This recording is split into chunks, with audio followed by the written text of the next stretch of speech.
This is Lisa Schwartz at Berkeley Lab. Welcome to the second public webinar for the Future Electric Utility Regulation Series. Today, the co-authors of our report on distribution system planning, market design, operation, and oversight will highlight their findings and take questions from the audience. Next slide, please. The series is designed to inform ongoing discussions and decisions by utility regulators, policymakers, and the electricity industry. One of the unique features of the series is the point-counterpoint format, and we hope it sharpens the debate about regulatory responses to the significant changes that are underway today in the electric sector. The U.S. Department of Energy funds the series. Next slide, please. An advisory group of state regulators, utilities, and other stakeholders in the electric industry help prioritize what topics we cover and how we cover them. Slide 3 lists our advisory group members, and we thank them. Next slide. Slide 4 here shows the 6 reports that are underway in our series so far. Today we're focused on report number 2 on distribution systems in a potentially high distributed energy resources future. Before I turn over the mic for today's presentation, here are a few housekeeping items. First, we're recording the webinar and we'll post it on our website. So if you have colleagues who've missed it, they could enjoy it there. And because of the large number of participants that we have on our presentation today, everyone is in listen mode only except for the speakers. So you'll need to use the chat box in the lower left corner of your screen to send us your questions and comments. The presentation will take about a half hour, and then the co-authors of the report will answer your questions. Next slide. Our presenters today are Paul Martini and Lorenzo Kristov. Paul is a visiting scholar at the California Institute of Technology and senior fellow with ICF International. He's drawing on his experience at Cisco and Southern California Edison. He also facilitates California's More Than Smart initiative and advises on market design and technology for New York's Reforming the Energy Vision proceeding. Lorenzo Kristov is Principal of Market and Infrastructure Policy at the California ISO. He was the lead designer of its locational market-based pricing system and led the redesign of the ISO's transmission planning and generator interconnection processes to support California's renewable portfolio standard. His current work focuses on expanding market participation by distributed resources and planning for their operational and market impacts. Following the presentation, we'll respond to questions in the chat box. Please enter your questions in the chat box at any time. Next slide.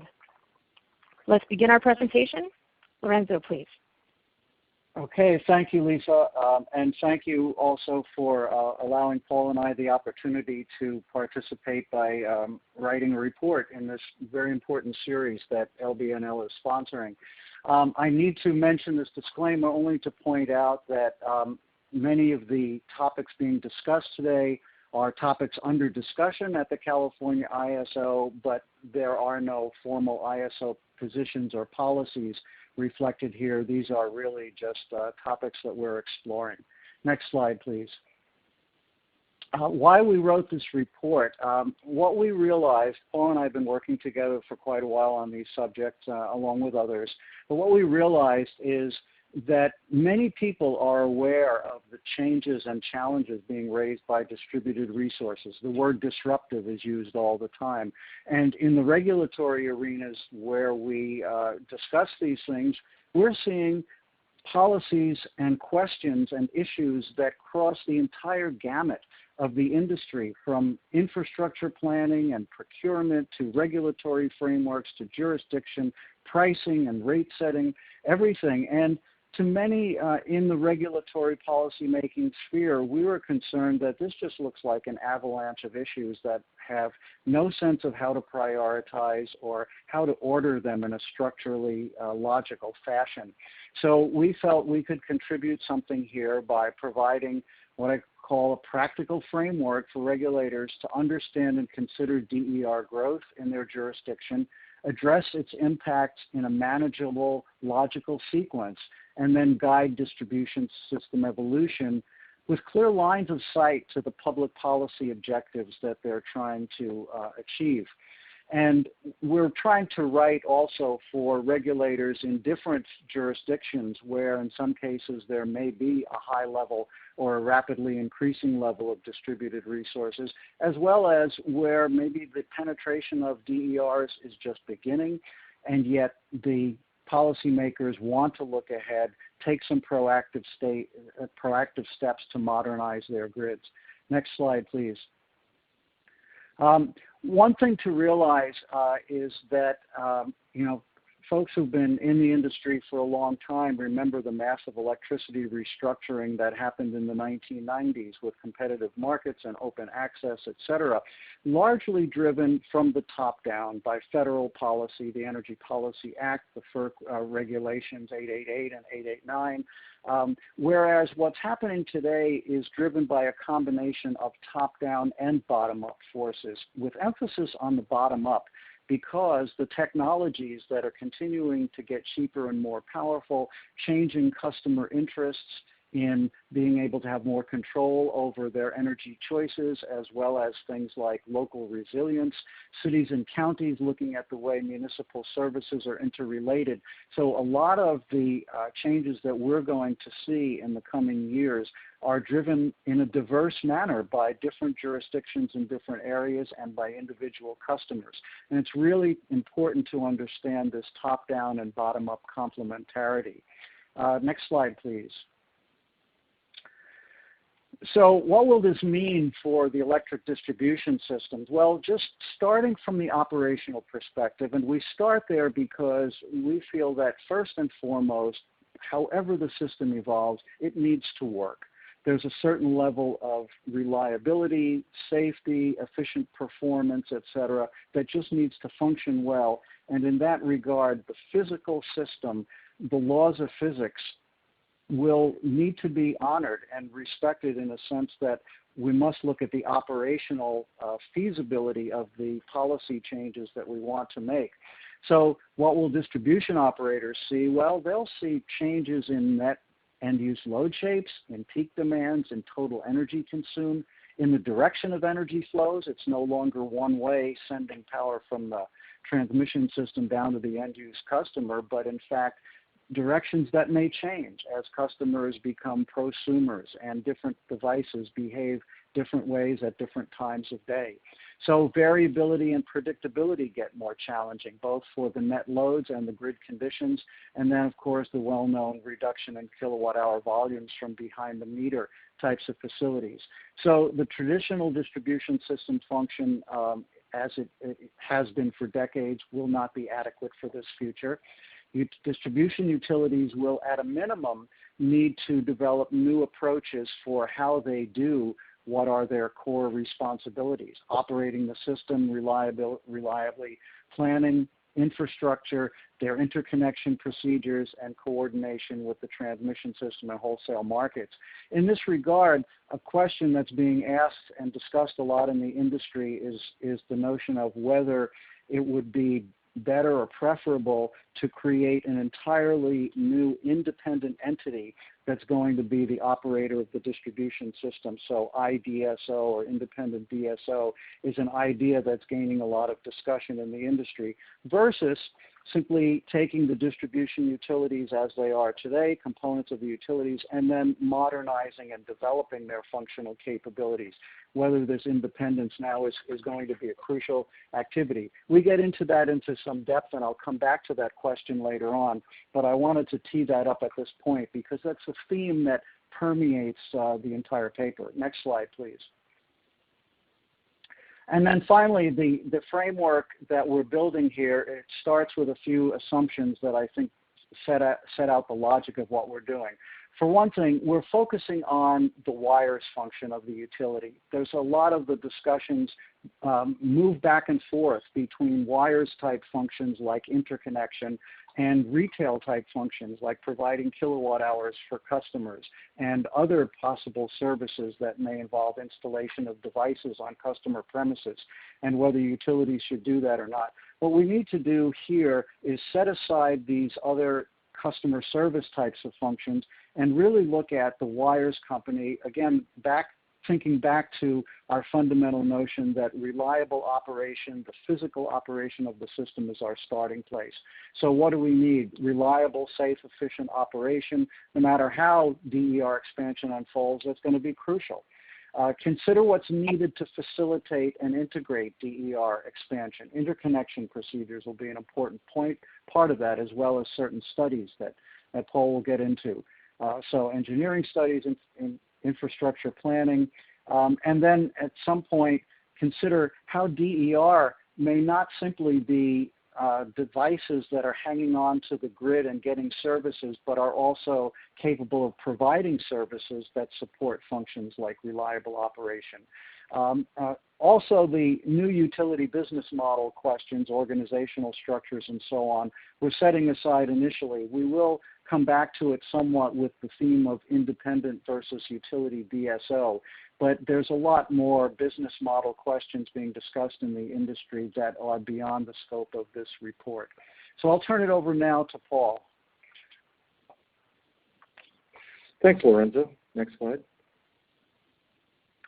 So as Lorenzo was describing at the outset, one of the things that we set about was also trying to frame the evolution and adoption of distributed energy resources as represented by the yellow curve, S-curve, in context to the threshold by which we think that we'll see customer adoption, and also what are the changing attributes of the distribution system over time. On purpose, we have not put any specific time dimensions for the reasons that Lorenzo touched on, which is this varies by area within the United States and frankly around the world, which is also going through some of these same sort of considerations. We've identified these stages, which we will use consistently throughout the analysis that we did in our discussion today, largely because there are threshold questions that happen at each of these stages in terms of what's the next level of capability and what you need to be thinking about in the prior stage to prepare for the subsequent stage. So, for example, what do you need to be doing in stage 1 to prepare for stage 2 on a proactive basis? Stage 3 is one that some people are talking about. Certainly New York's REV proceeding has really catalyzed a lot of the conversation nationally about this potential for distributed markets. We do address this in the paper, and we'll get to that. But really a lot of the focus and attention at the moment around the country is what to do in stage 1 and what in those areas of the country that are in stage 2, what is necessary to be able to continue that transition between stage 1 and 2 to scale up. Some of the stuff in stage 3 are still much more research and development to occur. Next slide, please. So within these, I think just touched on this, really fundamentally the difference between where we are largely around the U.S. on grid modernization. I would say that in our thinking about this and discussions with others, that really, thinking about how do we consider the additional elements beyond smart grid investments to think about how distributed resources can be integrated into an electric grid that is much more of a platform, a network, in the sense of multi-direction. And the other is how do we start to think about engineering planning of the like that's going on in California and is being anticipated in New York and Minnesota and Hawaii to be able to address the growth in distributed resources on a system that wasn't originally designed to support such growth. Of course, in stage 2, a real focus is how do we start to optimize the benefits from distributed resources, those on a locational basis as may arise, and how do we operationalize that in a real-time fashion, both from all the way from planning through operations, and then of course what market constructs to compensate those participants. And then, as I mentioned, distributed markets where we may see peer-to-peer transactions and some more sophisticated distribution level market structures over time. Next slide, please. So there are a number of considerations that we were looking at. Certainly, as we think about the value of the distribution system, one of the things that's been being discussed again in places like California, New York, and elsewhere is the value of the distribution grid. And if we think about, some of the discussion that's been coming out of the, sort of the economics of defection, certainly as highlighted in the RMI report a couple of years ago, this idea of, increasing desire for local resilience, why stay connected? And in that case, one of the things that we explore and certainly, has been discussed around the country is that, and in fact, the electric system has evolved from a microgrid. I mean, Pearl Street Station was originally a microgrid, and we developed into the current structure as a means of capturing value of diversity of resources and economies of scale, and all of that still remains very relevant. I think as we look forward, it's pretty clear that we will have more distributed resources. They will be more transactive in nature, but we will end up with some form of a hybrid system. And it's in this context of how do we think about, A, managing a hybrid system, which is a big focus of the paper and the report, but also how do we think about capturing this value to be able to recognize the value that a network, a true network, could realize. Next slide, please. So within that, and drawing on some work that came out of California, the More Than Smart activity here, there were really three paths, looking ahead, not looking at grid as a backup, the grid defection mode, but those that would seem to be more effective in terms of realizing value for all customers. One is the current path that we are on, but looking beyond that is to start to look at grid as an enabling platform, and beyond that, starting to look at how we think about the potential for convergence with other types of networks, as we think about the transportation network and the electrification of transportation, if we look at water systems and how the intersection between water and electricity, et cetera, et cetera. Certainly we're seeing as an emergent function, the smart city efforts and things that multi-user microgrids and the like. And so as we look at this, this is also going into the thinking as we are considering what the functions of the distribution system as it evolves. Next slide, please. So one of the things we also lay out is that, and again, there's sort of many of these frameworks and taxonomies that we use throughout the report was, again, as Lorenzo said, as a way to organize our thinking, but also to help others sort of think about some constructs to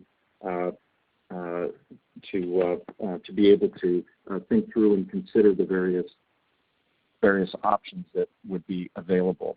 So I won't go through all these in detail, but certainly wholesale energy and operational markets, distribution operational markets, as we're starting to see emerging in California and New York, and seem to be probably in Hawaii, given the law that passed there a year and a half ago. And then ultimately, there may be distribution level energy markets where we're seeing many buyers, sort of many-to-many type market constructs. Next slide. But as Lorenzo highlighted, one of the things that we think is really important is we have to anchor all of these, attributes that could be to some basic fundamentals. And that ties both to the physical dimensions, but also what are the policy objectives that we're trying to accomplish with this, both in terms of things like affordability and environment, financeability, and also ultimately, as we think about the rate of change that's occurring, flexibility within the system. So we think that it's important as a starting point for any assessment in any place around the country to really have a good consideration of what are the objectives that you want to have the system accomplish. Because in every one of the decisions that you go through in this process, as we lay out in the report, you'll want to be able to anchor back to these objectives. Next slide. So within that, we start to dive into each of the stages in the report, outlining what we think the basic functionalities that would be required within these, and looking at this from a proactive stance. So certainly within stage one, as I highlighted earlier, we see a range of distribution planning functions that are above and beyond what is typically done in terms of annual distribution planning. So, using scenario-based and more probabilistic planning studies of distribution, enhancing interconnection studies and processes, linking that back into this overall analysis, and specifically the hosting capacity analysis that's increasingly being considered, locational benefits of distributed energy resources, and of course, one of the things that's pretty clear, as was touched on earlier, which is we need to consider the integrated grid, as EPRI calls it. So how do we think about the planning of both transmission and distribution if distributed resources are starting to become a considerable component within how load is served in an area. Next slide, please. Within that, as we think about locational value, this set of value components that were identified out of the More Than Smart Working Group, some of which have been adopted in the walk stage in California's distributed resource plans. Subsequently, there'll be additional components included. We see that there are a range of potential values, and so locational value analysis will increasingly consider these elements through the planning process, ultimately to how distributed resources will be considered as non-wires alternatives, if you will, and how they may contribute to the overall value for all customers. Next slide. One of the things is switching to stage 2 is thinking about the distribution system operations, looking at elements around the design, build, ownership of the distribution grid, which is one of the fundamental things we call out for a distribution owner. The second function, switching outage restoration grid maintenance, that's another fundamental component of a distribution operator that's sort of foundational. Then we start to look at some new things that come on the scene. So physical coordination of distributed energy resource schedules and dispatching of those. And the other is then coordination with the wholesale markets at the transmission distribution interface. So as we could see greater scale in distributed resources, it becomes increasingly clear that these other two items, C and D, are going to be new functions that are going to be required to operate the system. Next slide.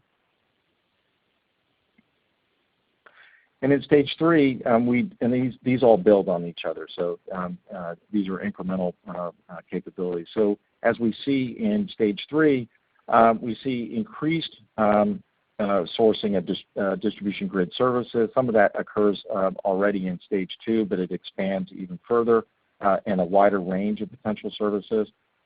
Dispatching to provide those services, reoccurring, building again, expanding upon what was done in stage 2 for a wider range of value components that might be included from that prior list.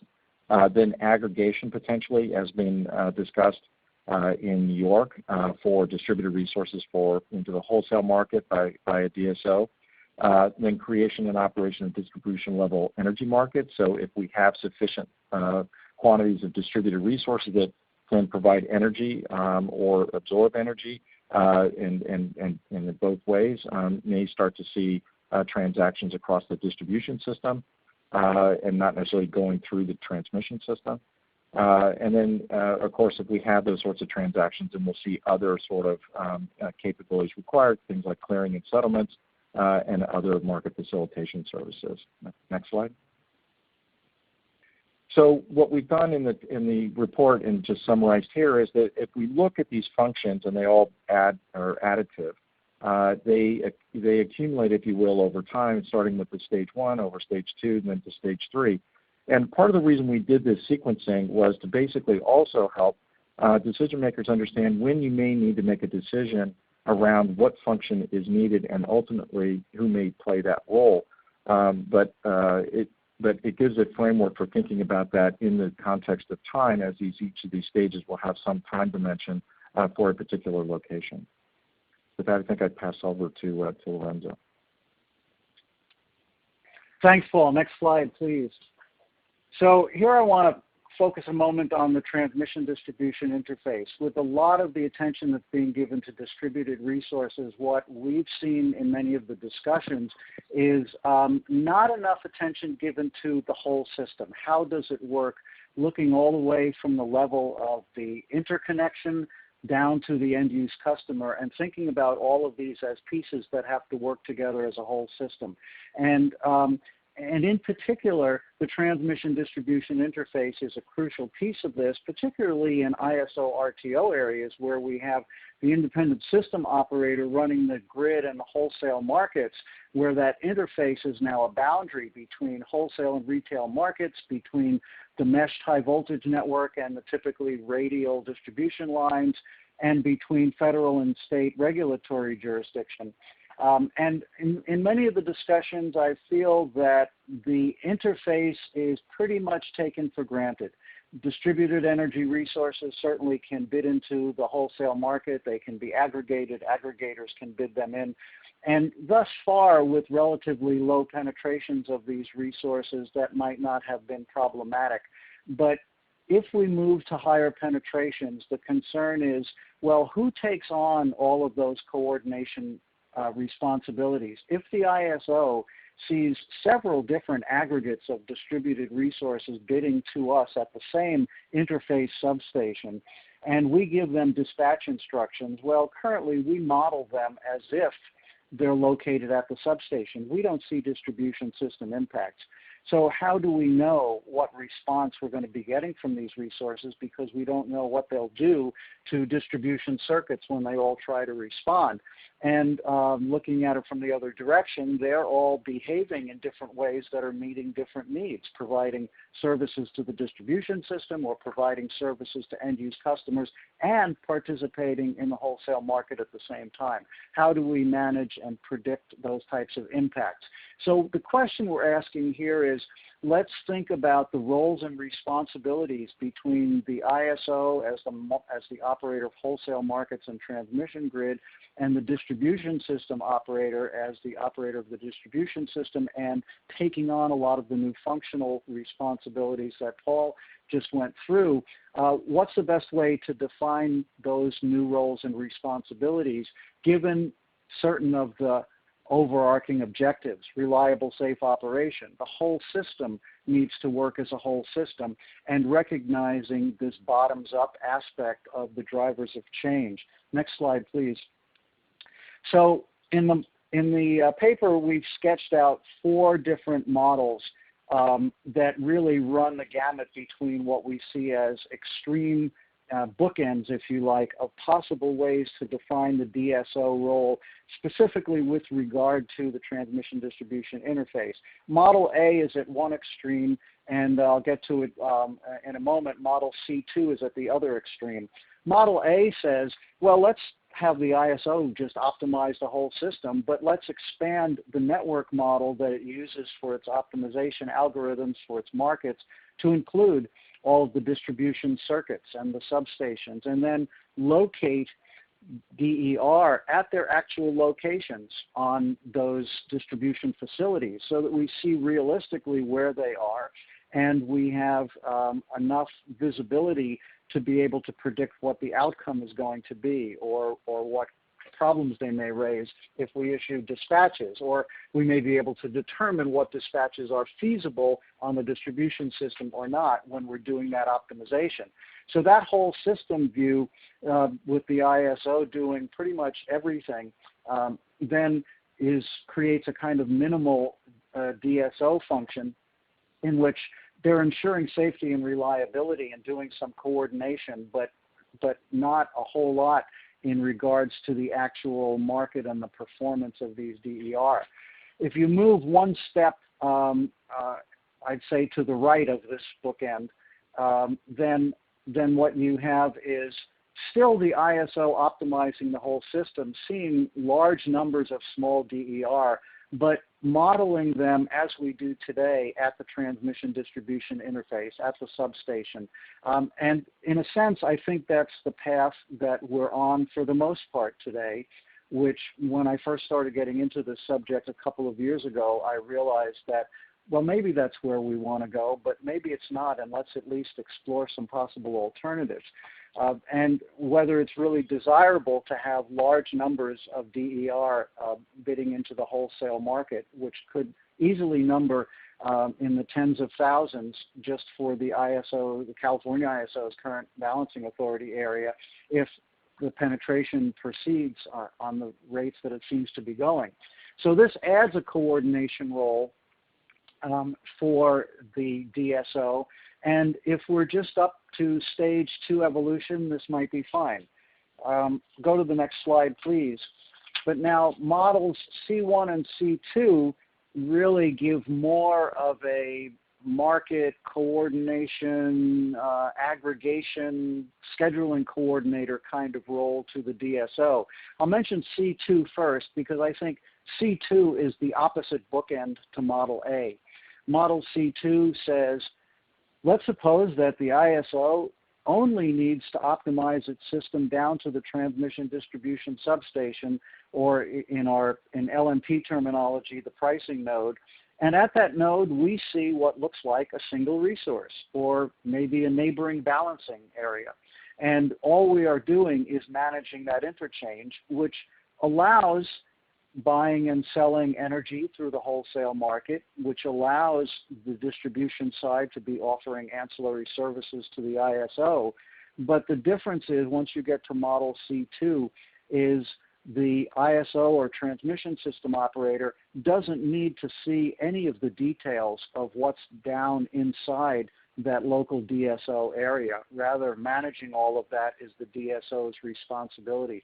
So this is a very layered, if you like, architectural structure that divides the responsibilities pretty cleanly at that interface substation. Model C1 is just backing off a bit from that and saying, well, the idea of the DSO being the aggregator of everything raises some concerns about non-discrimination and transparency and so on, that maybe we still want to allow some handful or so of independent or separate scheduling coordinators, aggregators, what have you, being able to bid directly into the wholesale market. It's at this point, I think, where this question of independent DSO versus utility DSO is going to gain the most currency and I think be the most important to discuss.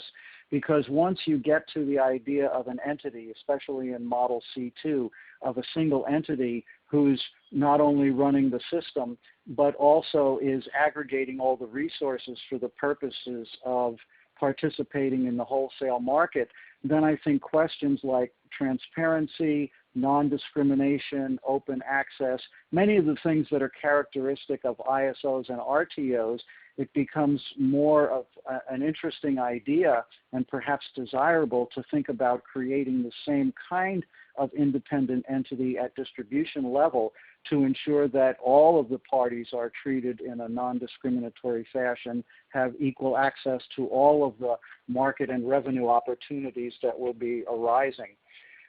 Finally, next slide, and this is the scary one, but I'll give you just a couple of quick little guides here to it. The very top, of course, really simplifies the ISO markets and the transmission owners and operators function. The very bottom of it is all of the types of entities and facilities that are liable to be connected to the distribution system as this evolution continues.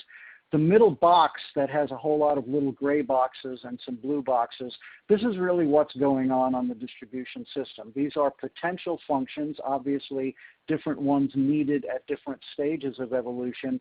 But if you think of a mature system that may appear 5, 10 years down the road, all of these functions will be of concern. We've separated out DO, which is distribution owner. It's actually the asset owner of the facilities that does things perhaps much like a participating transmission owner today.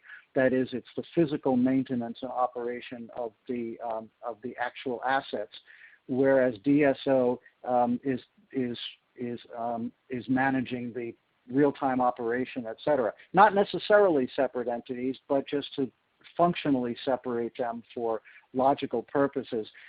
Then I'll just, one last thing, draw your attention to the 3 green lines on the left, which reflect these different models of the DSO that I mentioned. All the way at the extreme, the tiny dotted line with the letter B is Model B, where you have lots of individual small DER bidding directly into the wholesale market.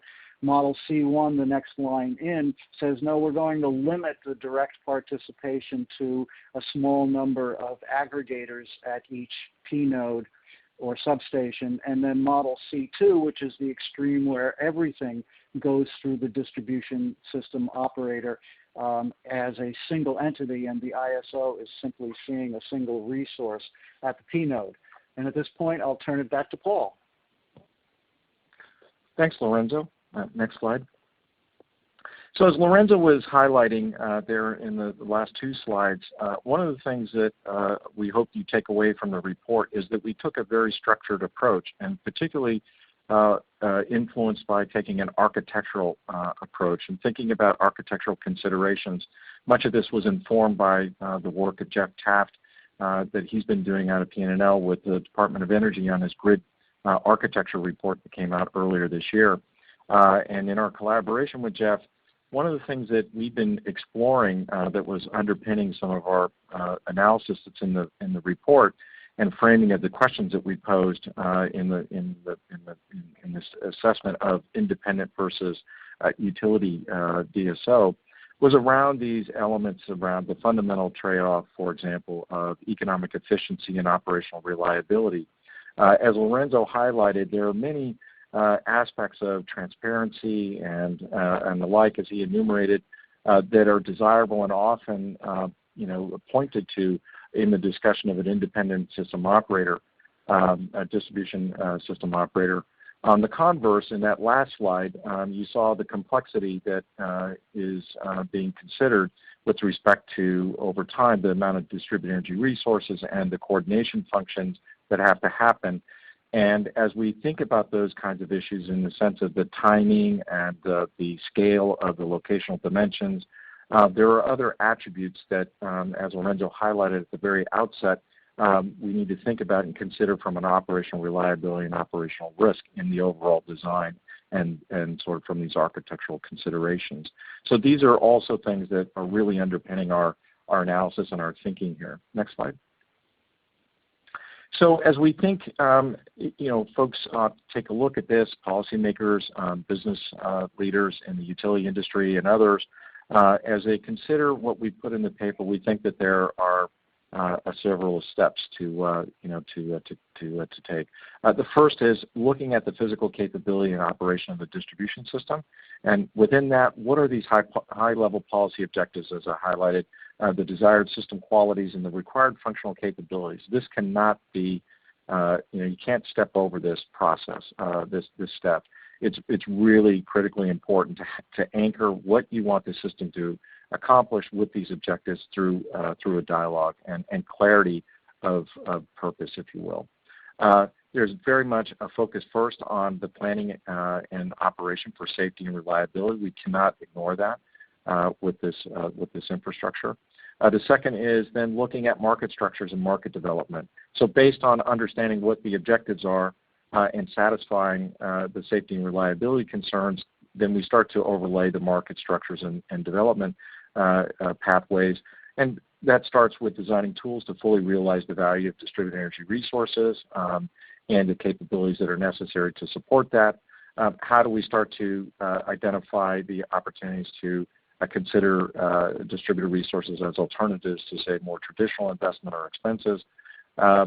But this also requires some market and regulatory frameworks to ensure that procurements and sourcing of distributed resources is effective, and also that the market constructs are effective. There are very much quite different attributes of a distributed market as we think about this, given the not as large a pool of participants as we are used to seeing in the wholesale market, that we need to consider from potential issues around market gaming and the like. We often focus on the potential for a utility to have market power, but just the opposite is also true, which is there's also, because we're talking about more limited and much less deep markets, the potential for market manipulation.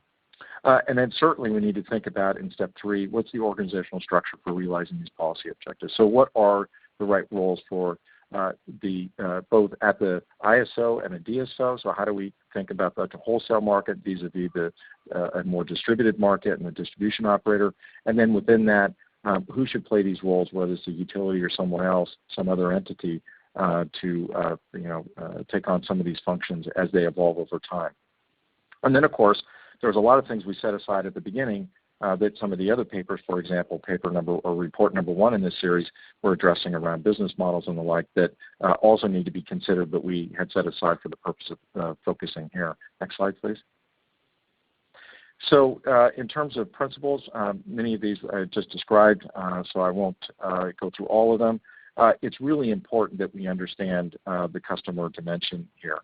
In many cases, we think, and we've highlighted this in the paper around structured versus unstructured growth, it is quite conceivable to think over the next 15 years we could get to a price point on some of these distributed resources such that the adoption by customers may certainly outstrip policy, but also may be somewhat immune to the policy directions that we may want to achieve. And so therefore we need to understand what a more organic unstructured growth might happen. And so how do we accommodate that in terms of how we think about what the electric grid looks like, and certainly from an operational structure that we consider these as well. And then of course, it's very important, it's pretty clear around the country that energy is becoming a very local dimension. And so the role that cities are increasingly playing and communities is a factor that I think is going to be a trend that we're going to see. And so how do we consider that as we think about planning, we think about the design of the grid, and certainly the operations and market opportunities. Next slide. So we've included a few references, some of our prior papers that Lorenzo and I have collaborated on, or ones we've developed ourselves. And then, of course, we think, as I've mentioned, that the first report in this series that Steve Corneli and Steve Keim wrote would also be a good complementary to what we've outlined here. And with that, I'll turn it back to Lisa. Thank you. Great. Thanks, Paul and Lorenzo. That was terrific. So I have a number of questions that I want to tee up. I think the first one is, you spend a lot of time in the paper talking about whether an independent distribution system operator versus the utility as the DSO may make sense. So, if I ask you which do you think is a better model and why, how would you respond? Well, this is Lorenzo. I would start with it depends. And the reason is that, number one, to me it's important to frame the question in terms of what are the objectives you're trying to achieve. And from a regulatory perspective, if we really look at DERs becoming increasingly present on the system and making up a much larger proportion of the energy supply, and also allowing for lots of flexibility and choice on the side of customers and local jurisdictions, then access to the distribution system and the wholesale markets will be really important. And whoever is operating that system needs to be able to have certain regulatory, I call them, attributes like transparency of how its processes work, especially interconnection and dispatch process, and non-discrimination, and the ability to make upgrade decisions, say, in a way that that allows the system to evolve rather than trying to make too many decisions up front. So it would depend then on whether or not the jurisdiction believes that these attributes can be achieved from a utility perspective, having utility just expand its functionality, or whether that independence is needed. And as I mentioned earlier, when you get to stage 3, where you're looking now at more market types of structures and opportunities and transactions happening on distribution, then I think those questions move more to the forefront. What's the best way? And I would suggest that the independent DSO, at least looking at it very superficially perhaps, seems to suggest, well, it may be better for achieving transparency and non-discrimination, et cetera. But again, that needs to be examined very carefully within each jurisdiction. Yeah, I would just build on what Lorenzo's describing to say that in addition, that depends also for the other aspect is that it depends on whether that jurisdiction can put in place sufficient regulatory measures to mitigate the potential issues that may be perceived. And we highlight these and explore them in the paper.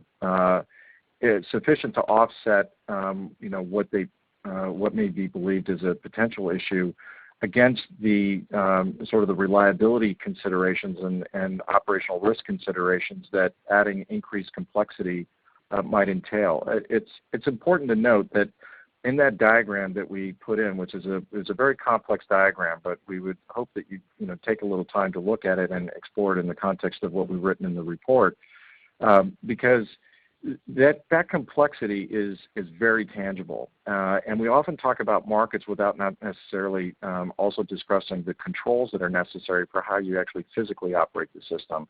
And this intersection between market design and control structure has a real tangible input into how you think about these questions. So it's not just the transparency; it's also this sort of making sure that the physical aspect of the system works properly.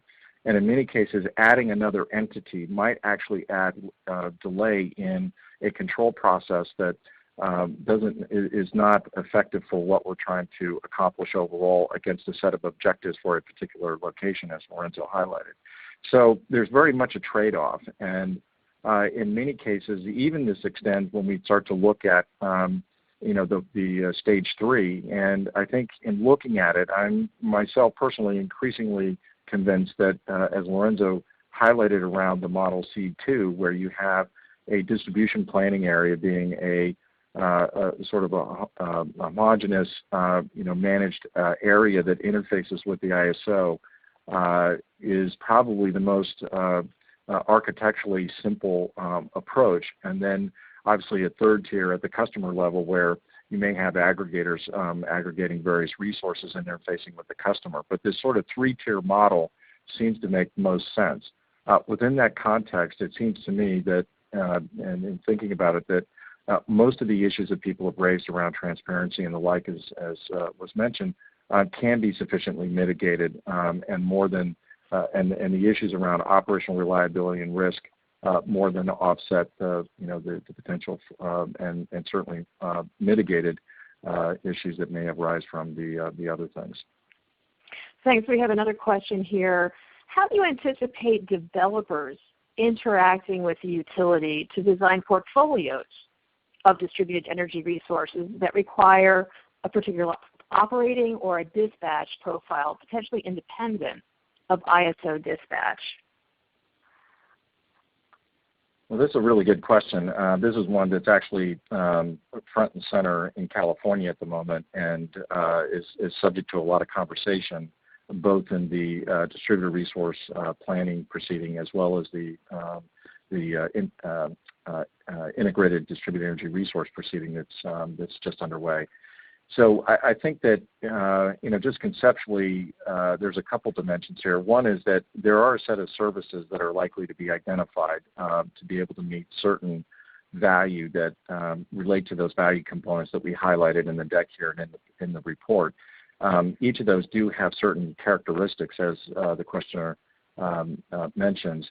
The issue is that when you start to look at multiple services, and in some cases, some of the distributed resources that are providing or can provide a service can actually provide multiple services at the same time that are not mutually exclusive. And so, how do you start to value those?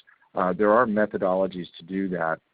The question then becomes also the flip side is, so how would the utility in this case, if they're the buyer of these services, say for the distribution system, how do they organize their sourcing strategy, both through what procurements they may do, but as is increasingly discussed, is also how do we factor in time-varying rates that are available, as well as maybe some existing mechanism for demand-side management programs, whether they're competitive or utility-based. How do we think about that overall portfolio, both from meeting the planning, but also then the sourcing strategy, and then into operations and things like what might be the dispatch order, merit order that's used for those. There's another dimension, just to add to this, which is the timing. In some cases, some of these resources take a long time to develop because, say, for a time-varying rate program, you need to have customers adopt onto that program, and it might take a couple of years to get to the levels that you might desire. Same for the DSM program. Same could be true for distributed energy resource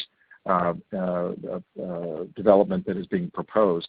So these each have different timing dimensions, and so how do you ensure that you're getting the levels that you need and the performance characteristics you need against the target you're trying to achieve, and how do you create the decision framework to understand when do you buy more of something or less, or and then also how do you make sure that you don't overpay by, paying too much in the front end and then find out you didn't get what you thought you were going to get and then have to buy some more. So these are all issues that are being discussed in California. They were also being discussed over the last year in New York through the Rev Proceedings in the Market Design and Platform Technology Group. I don't think we have the answers yet. I think these are questions that are ripe for discussion in several places. Great. We have a lot of other questions, so let's try to move through the answers a little more quickly.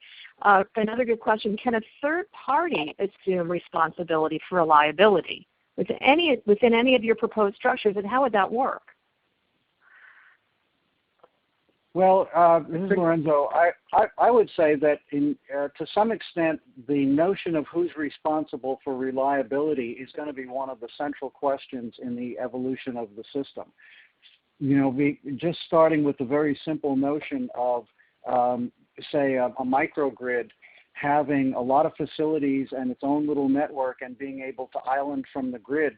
Well, do we still need the utility or the ISO to be responsible for gross load in the situation where a microgrid is serving its own needs? I don't know the answer to that, but it seems to me we need to re-examine that, because if we stay with the paradigm, the traditional one, that the utility or the grid operator is responsible to procure sufficient resources and reserves and everything for the gross load, then we're going to have substantial over-procurement. But in the absence of a regulatory framework that decentralizes responsibility for reliability, we could end up moving in that overly conservative direction. So we have a question. Oh, go ahead, Paul. Well, there's just a couple things to point out. One is that I think there is this discussion. Third parties already are taking on reliability obligations in the sense of looking at things like microgrid developments and so on. So it may be the incremental component, but often they are, in fact, under some performance contract taking on reliability. Question is, as was alluded to by Lorenzo, are they also taking on part of the statutory obligation for reliability that the utilities are under most state laws? So that's itself a separate question to sort of consider. Would you start to allow multiple entities to take on some of that statutory obligation? Okay, let's go, Danielle, back to slide 24, if you can. And we have a question really asking you to further elaborate, Lorenzo, on Model C1 and C2 in terms of the potential complexity and transaction costs that might actually swamp most of the potential efficiency benefits that may be desired.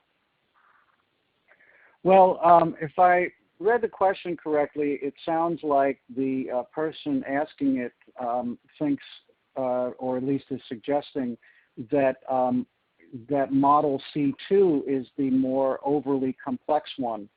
And I'm not sure of that. I guess what I was thinking about is, if the ISO is interacting with a single entity at the transmission distribution interface, this is Model C2, then that entity on the other side, the DSO, really has, under both its regulatory framework and its functional capabilities, the ability to manage the operation of resources that are connected to its system in a comparable way to how the ISO dispatches resources on the transmission grid.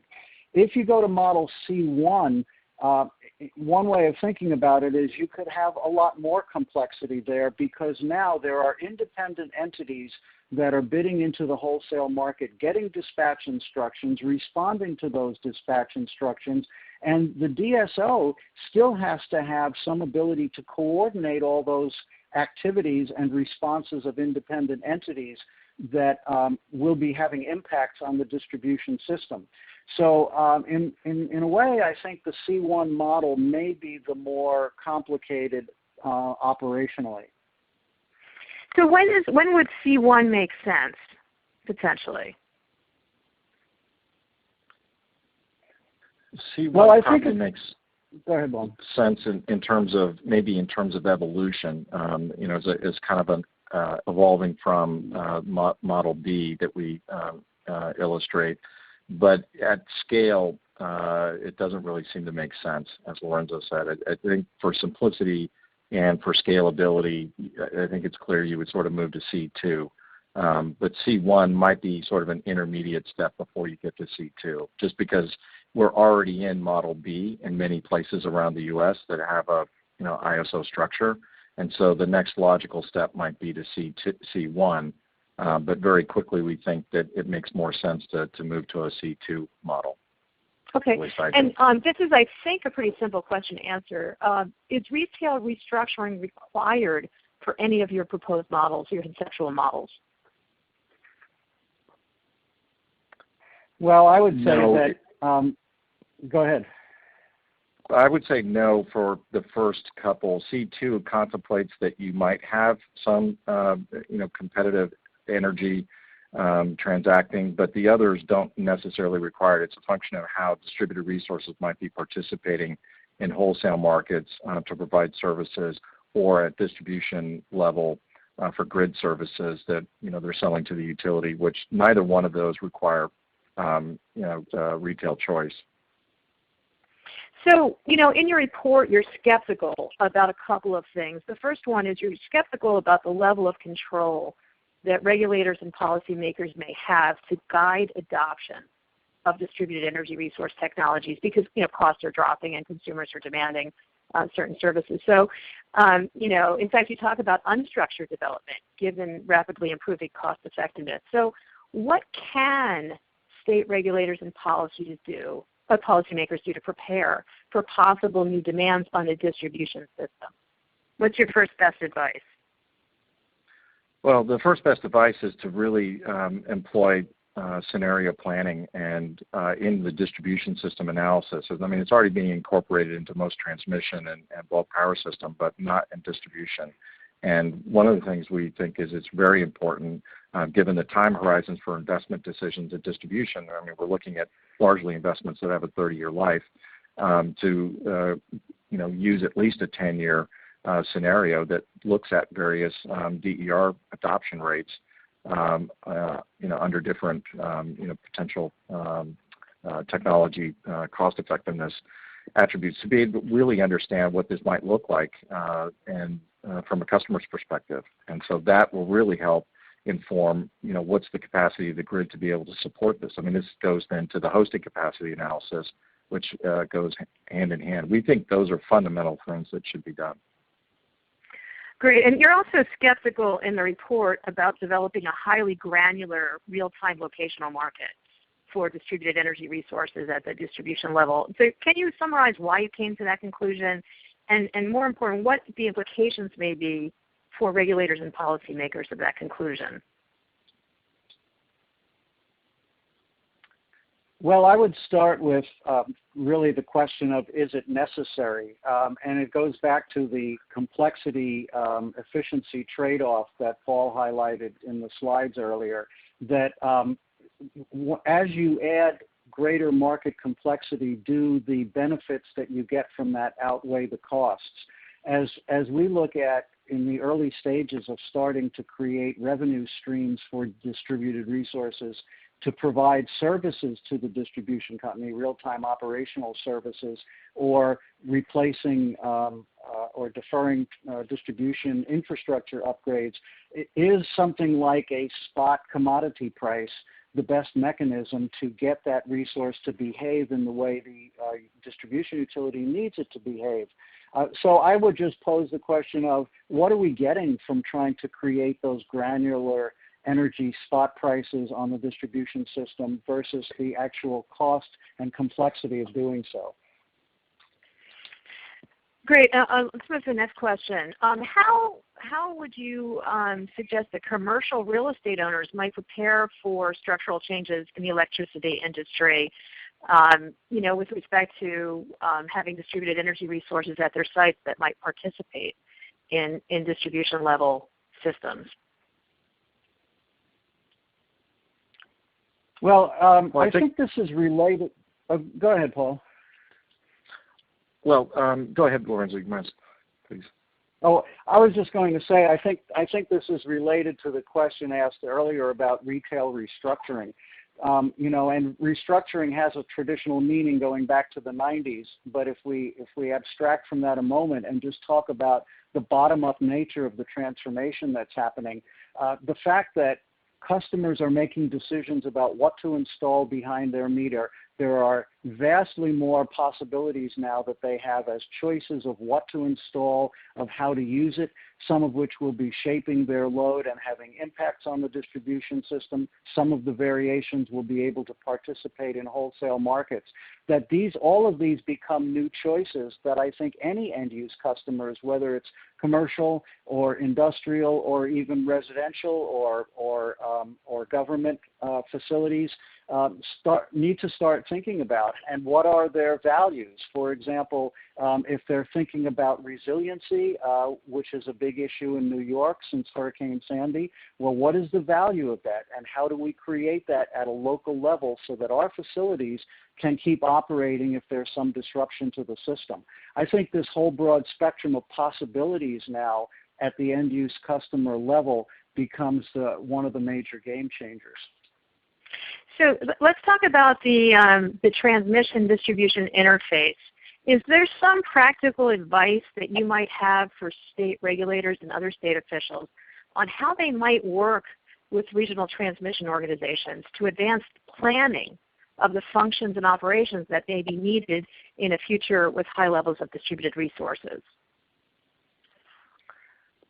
Well, I think that there's really a couple of dimensions. One is first at the distribution level, as we touched on a moment ago, the scenario-based hosting capacity analysis is a starting point, because what that does is it sets the baseline by which you can then evaluate, A, what is the existing capacity of the distribution system to be able to accommodate various types of distributed resources.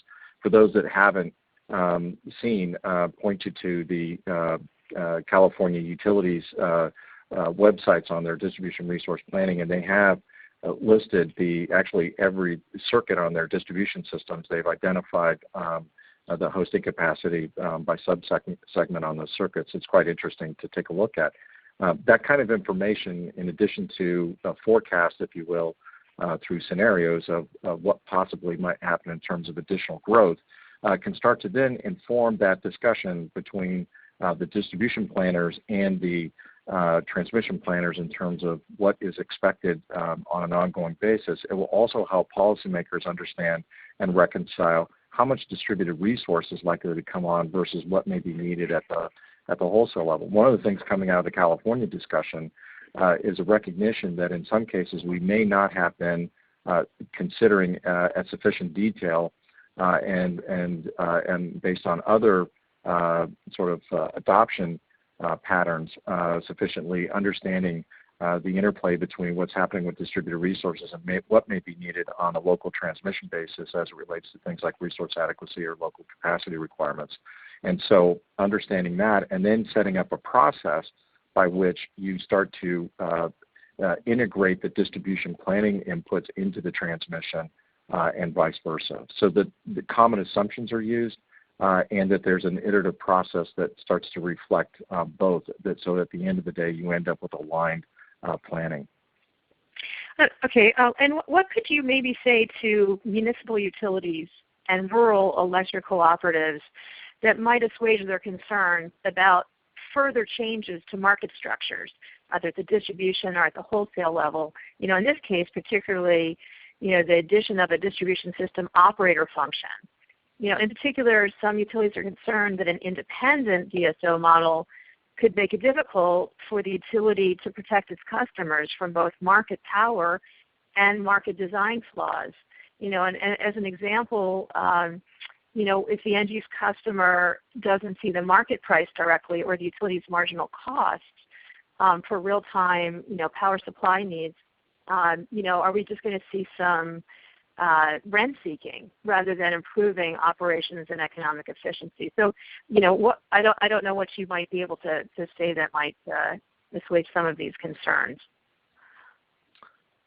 Well, many of those concerns are the same for any utility. That the ones you just highlighted at the end there, Lisa. Those are relevant whether it's a customer-owned utility or an investor-owned utility. I think the question is, how does DER adoption by customers impact what is necessary from an operational perspective? That's how we thought about this. It wasn't like, how do we force fit a DSO function on top of an existing utility or an independent. It's really driven by the need that you've got this adoption of distributed resources that needs to be accounted for and considered in the planning and operations of the grid and overall power system. And in the context of say co-ops or public utility districts that are served by a generation and transmission entity, it has some of the same attributes as we're describing, say in California, where you have the utility interfacing with the California ISO. So you do have this G&T interfacing with the public utility district or co-op that has that same interface. Now, a vertically integrated utility, whether municipal or even investor-owned, some of that is different because some of that is all within the same organization. So the considerations may be slightly different in terms of how you organize, but the functions that are necessary are also still relevant that we highlighted. Great, thanks. And maybe just one final question. This one is not directly so much related to your paper, but you do talk about aggregation, and you do see a role in several or all of your models for aggregators. So does this have any implications for you for other policies like net metering? Do you see net metering disappearing, or do you see net metering going forward in parallel with aggregation? Well, one of the things about net metering that I think we're seeing as a trend generally, and my own perspective on it is, I think we're seeing this move towards trying to be more clear about what the value of distributed resources, whether it's solar PV or other types of distributed resources, and identifying that in the planning process or through some market construct by which then the value of that resource would be compensated based on that value, as opposed to some tariff-based construct that is not necessarily linked to any planning value or market-based value mechanism. And we think that if you're going to scale, or at least I think this, if you're going to scale the system to the size that we see in California in terms of distributed resources, or expected to be by 2025 or 2030, and what is anticipated in other places, it's pretty clear we need to move more towards these sort of planning-based assessments and how these resources can provide value back into the system that is avoiding or deferring capital investments or operating expenses, and then also market constructs that are putting value on it. In terms of evolution, we need to move towards that direction. Great. And Lorenzo, let me just add a comment to that. I think from the operational perspective, a difficulty with net metering is that it ignores the time-varying price of electricity. And from the ISO perspective, where we're seeing large swings to very low demand in the middle of the day with excess solar, being able to have resources on the distribution side, being able to respond to zero or even negative prices, and capturing that time variation will be an important behavioral incentive. And I think there are some programs that do try to include a time varying component in that metering. I guess I just want to ask for a reference. One of the participants in the webinar wanted you to point them to some publicly available information on where the technical challenges for high penetrations of distributed energy resources are further detailed. Things like, voltage control, power quality, outage restoration, and so forth. Do you have any suggestions? So there's a couple things. There are several references in the More Than Smart paper to some of those technical reports. I would recommend you to take a look at the grid architecture report that Jeffrey Taft co-authored out of PNNL for the Department of Energy earlier this year. I believe in the FEUR integrated grid report that is publicly available. There are some in a benefit cost framework analysis framework. I believe there's some technical paper source there. And then I think also in Lorenzo and I's paper from last year on electric distribution system operations, I think we also have some references in that paper to some of these technical challenges. Great. Well, thanks very much, both Lorenzo and Paul, for your work on the paper and your presentation today. As a reminder to everyone, I've just reposted the link where you can find all of our reports in the series, both released and forthcoming, the slides for today's presentation, as well as yesterday's presentation on the first report. And we will have a webinar recording posted at this site for each paper in the series as well. Thanks very much for joining. Bye.